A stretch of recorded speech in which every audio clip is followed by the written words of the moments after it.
Bismillahirrahmanirrahim. Elhamdülillahi Rabbil alemin. Ve sallallahu ala seyyidina Muhammed ve alihi tahirin. Allahümme salli ala Muhammed ve ali Muhammed ve accil fərəcəhum. Salam əziz izləyicilər. Hər birinizi xoş gördük. Bildiyiniz kimi artıq Ramazan ayını yaşayırıq. Mübarək Ramazan ayı daxil olub. Gözlədiyimiz və intizarında olduğumuz bu əzəmətli ay, bu mübarək ay biz möminlərə, müsəlmanlara üz gətirib. Həqiqətən insan Ramazan ayında xüsusi bir Allahın lütfünə, onun rəhmətinə, məğfirətinə qərq olur. Büsbütün Allahın sonsuz rəhmətini, onun əzəmətini bu mübarək ayda daha çox hiss eləyir. Mən bir ayə oxuyum, bu ayə ilə istəyərdim elə mövzumuza keçid alım. Quran-ı Kərimdə Allah Teala buyurur ki, Bəqərə surəsinin 185-ci ayəsində Şəhru Ramazan əlləzi unzilə fihil Qur'an. Ramazan ayı elə bir aydır ki, Allah bu ayda Qur'anı nazil edib. Yəni bu ayda çox əzəmətli bir hadisələr baş verir. Elə bir hadisələr baş verir ki, digər aylarda belə bir şeylər, belə bir əzəmətli hadisələr baş vermir. Və ardıca mütəal Allah buyurur ki, Hudən linnâsi və bəyyinatin minəl huda vəl furqan. Allah Teala insanlar üçün hidayət, doğru yolun açıq dəlilləri və haqqı batildən ayıran bir kitab göndəribdir. Minəl huda vəl furqan. Quranın adlarından biridir ki, Furqan, haqla batili ayıran. Yəni Allah bu mübarək ayda bu 29 gün və yaxud 30 gün ki oruç tutacağıq, bu mübarək ayda Allah hər bir hadisəni, hər bir o işi bizi hidayət eləyər, Allaha çatdırar, Allaha qovuşdurar. O şeyləri Allah bu ayda qərar verib. İnsanın hidayətinə birbaşa xidmət eləyən və insanı birbaşa Allaha çatdıran o səmavi kitab, o asimani kitab, Allahın sözü, Allahın vəhyi, Allahın o müqəddəs kitabı da məhz elə bu Ramazan ayında nazil olubdur. Və Allah Teala bu ayda mütəal Allah istəyir ki, bəndələrini saadətə çatdırsın, bəndələrini nəhai ləzzətə çatdırsın. Və Allaha şükür olsun ki, Allaha sonsuzlarla həmd olsun ki, Allah Teala yenidən bu Ramazan ayını biz müsəlmanlara, biz möminlərə nəsib etdi. Və ümid eləyirəm ki, bu ayda Allah Teala'nın sonsuz rəhmətinə, sonsuz məğfirətinə nail olanlardan hesab olunarıq ki, Allahın bu sonsuz rəhməti bizə nəsib olar. Allahın bu ziyafət ayında, yəni bilirsiniz də, bu ay ziyafətullahdır, Allahın qonaqlıq ayıdır. Allah Teala bu ayda bizi bu ilahi ziyafət süfrəsinə qonaq çağırıb ki, biz də bu ilahi ziyafət süfrəsində əyləşək və ruhumuz, qəlbimiz o həqiqətlərdən, o ilahi feyizdən bəhrə aparsın. Və Allah Teala bizim gözəl əməllərimizlə Allaha daha çox yaxınlaşmağımız üçün, Allaha daha çox əziz bəndə olmağımız üçün, onun hörmətli, şərafətli bəndəsi olmağımız üçün müəyyən o əlverişli fürsətləri bizim üçün bu ayda qərar verib ki, bu ayda biz onlara o əməlləri, o gözəl nurani işləri yerinə yetirməklə Allaha çataq. Əvvəla bu ay Allahın ziyafət ayıdır ki, heç bu ilahi ziyafət süfrəsində əyləşmək, biraz təharət, insanın ruhunda bir təharət olmalıdır, paçlıq olmalıdır ki, bu ayda, bu süfrə başında əyləşəndə daha çox o ilahi feyizdən nəsibi olsun. Görürsünüz, məsələn, müəyyən tövsiyələr var. Ramazan ayı daxil olmamışdan öncə boynumuzda olan haqları əda eləyək. Boynumuzda haqqı olan insanlardan halallıq alaq. Əmanəti sahibinə qaytaraq. Tövbə quslu alaq və Allaha şükür səzdəsi eləyək. Müəyyən işləri yerinə yetirməklə bu ziyafət süfrəsində pak, təmiz şəkildə əyləşmək lazımdır. Bilirsiniz, məsələn, biz bir ziyafət, bir qonaqlığa gedəndə ən gözəl libasımızı geyinirik. Ən gözəl şəkildə o ziyafət süfrəsinə, o qonaqlığa təşrif buyururuq. Niyə? Çünki adından bəlli olduğu kimi bura qonaqlıq süfrəsidir. Orada hər nə gəldi geyinə bilmərsən, orada səliqəli, gözəl şəkildə geyinməlisən. Çünki qonaqlıqdır və hamının gözü səndədir. Və mütəal Allahın da biz ilahi ziyafət süfrəsinə mütləq şəkildə insanın ruhu daha gözəl şəkildə daxil olmalıdır. Ruh müəyyən bir qədər paklıq tapmalıdır, müəyyən bir qədər zərfiyyət olmalıdır ki, artıq o ilahi ziyafət süfrəsində oturmaq və oradan daha çox feyiz almaq şərafətinə çatsın. Bəli, bu ilahi ziyafətdə olmağın özü bir böyük nemətdir ki, nə qədər insanlar bu mübarək aydan qəflətdədir, bu mübarək ayın bərəkətindən, feyzindən istifadə edə bilmir. Əgər biz bu aydan istifadə edə biliriksə, bu ayın orucunu tuta biliriksə, namazın, zikirlərini eləyə biliriksə, Allaha çox şükür eləyək. Allaha çox sağ ol deyək ki, ilahi, sənin lütfündür, mənə inayət eləmsən, mən bu ayı sənlə keçirdirəm, sənin feyzindən, rəhmətindən, məğfirətindən faydalanıram. İnsan gərək bu nemət üçün çox şükür eləyə. Allaha çox sağ ol deyə. Və belə bir ayın, mübarək ayın insana üz gətirməsi, bu ayın gəlişi bizim üçün sevinç yaratmalıdır. Sevinməliyik, özümüzü xoşbəxt hiss eləməliyik ki, belə bir ilahi ziyafət ayı, belə bir ilahi ay bizə üz gətirib. Bunun sevincini yaşamalıyıq.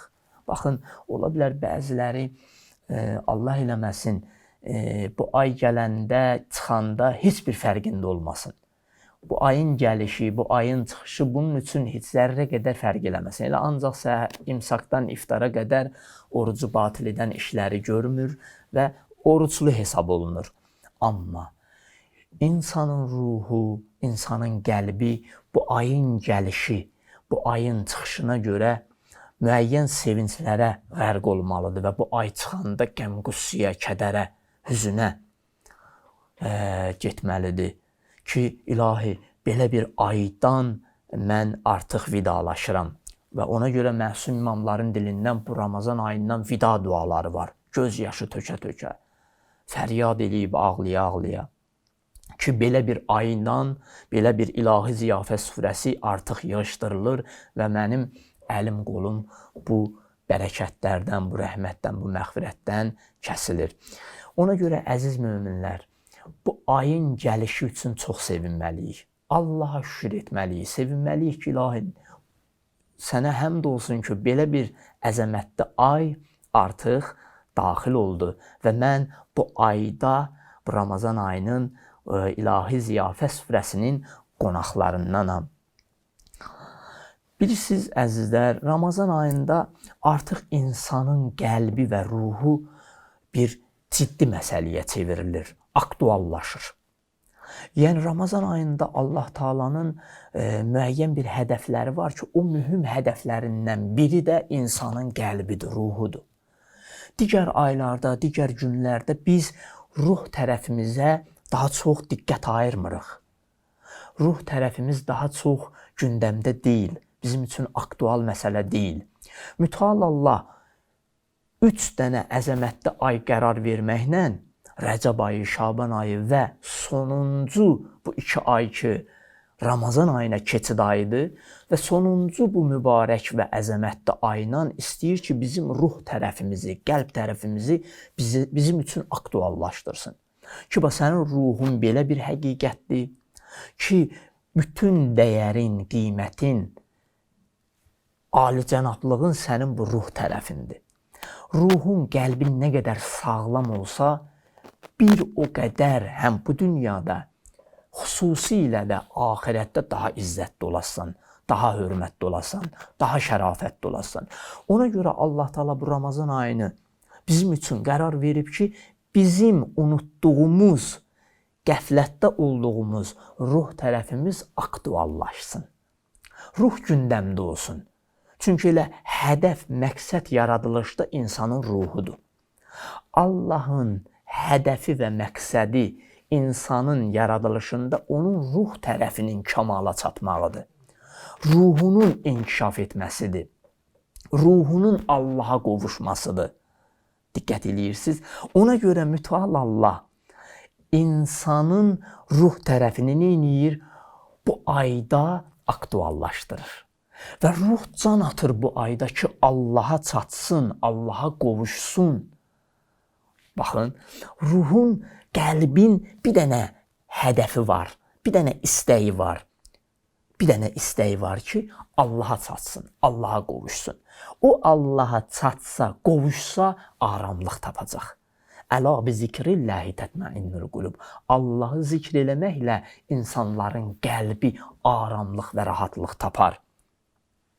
Ona görə əziz möminlər, əziz izləyicilər, bu ayda daha çox diqqət mərkəzində olacaq məsələ bizim iftardan imsaha ac qalmaq məsələsi olmamalıdır. Və yaxud da duaları oxudum, bu qədəri olmamalıdır. Bizim diqqətimiz yönəlməlidir qəlbimizə, ruhumuza. Ruh nə qədər bu ayda Allahın zikri ilə, Allahın bu mübarək ayı ilə, bu İlahi Ziyafət surəsində riqqətə gəlir, təsirlənir, ruh nə qədər bu ilahi feyizdən bəhrə aparır. Bu çox mühüm məsələdir ki, bunun üzərində əgər bu Ramazan ayında məşğul ola bilsək, bəli, həqiqətən ruhumuz görəcəyik ki, bu ayda Allaha daha çox can atır. Allah da bu ayda ruhun o ali hədəfə çatmaq üçün hər bir şəraiti yaradır. Hər bir şəraiti. Elə bir şərait yoxdur ki, Allah Taala onu bizim üçün yaratmasın. Diqqət eləyin, çox qəribədir. Hədislərdə gəlib ki, Ramazan ayında möminin, indi mən o hədisləri oxuyacam, möminin yatmağı, möminin nəfəs almağı oruçlu halda, onun ağzından gələn qoxu mələikələrin ən çox sevdiyi idi. Baxın, nə qədər yatmısan zikr hesab olunur. Nəfəs alıb verirsən zikr hesab olunur. Yəni, bu qədər işlər nə üçündür? Nəyə görədir? Allaha səni yaxınlaşdırsın. Ruhun kamal tapsın. Ruhun inkişaf eləsin. Bu Ramazan ayının xidməti budur. Ona görə, əziz möminlər, bu Ramazan ayında özümüzə, yəni həqiqi kimliyimizə, ruhumuza, qəlbimizə ayıq-sayıq olaq. Ruhumuzu daha çox o zikirlərlə, o ibadətlərlə dirildək, həyat verək. Bu ölmüş qəlb Allahın zikrinə can atır. İstəyir həyat tapsın. Və qiyamət günündə də bilirsiniz, o Darüssəlamdan, salamat qapıdan, o behişdən daxil olacaq insanlar kimlər olacaq? Qəlbi sağlam olan insanlar. Qəlbində hər hansısa günah kəsavəti, günah çirkinliyi olan insan o salamat daxil olan insanların daxil olduğu qapıdan içəriyə girə bilməyəcək. Niyə? Çünki qəlb gərək təmiz olsun. Qəlb gərək o bütün günah alüdəliklərindən, günah çirkablığından təmizlənsin və qəlb o daxil olacaq o qapıdan. Yəni, insanın ruhu, kimliyi təmiz olsa, salamat qapıdan daxil olacaq Allahın behiştinə, Allahın rıza məqamına. Ona görə, əziz möminlər, yaxşı bir fürsətdir ki, bu ayda özümüzə, mənəviyyatımıza diqqət ayıraq və qəlbimiz həyat tapsın, qəlbimiz Allaha qovuşsun, Allaha çatsın inşallah. Ümid eləyirəm ki, bu Ramazan ayının gecələri, gündüzləri bizim üçün bir ilahi bir nemətə çevrilsin. Çünki çox heyif ki, bəziləri elə orucu bu mənada keçirdirlər. Məsələn, pəhriz eləyirəm və yaxud da ki, imsakdan iftara qədər orucu batil edən işlər görmürəm. Amma orucun əxlaqi yönünə diqqət eləmirlər ki, dili qorumalıyam, dil yalan danışmamalıdır, dil qeybət eləməməlidir, gözümü qorumalıyam naməhrəmdən, qulağımı qeybətdən qorumalıyam. Yəni, bütün vücudum mənim oruc olmalıdır. Əks halda, əgər dil qeybət eləyə, qulaq yalan eşdə, göz naməhrəmə baxa, əgər bu işlərlə, bu halda mən oruç tutsam, mənə ac və susuzluqdan başqa heç nə qalmayacaq. Mənim ruhum o oruçdan heç bir fayda aparmayacaq. Allah'ın verirəm izzətinə, cəlalına Allah bizi həqiqi oruç tutanlardan qərar versin. Sağ olun, Allaha əmanət olun.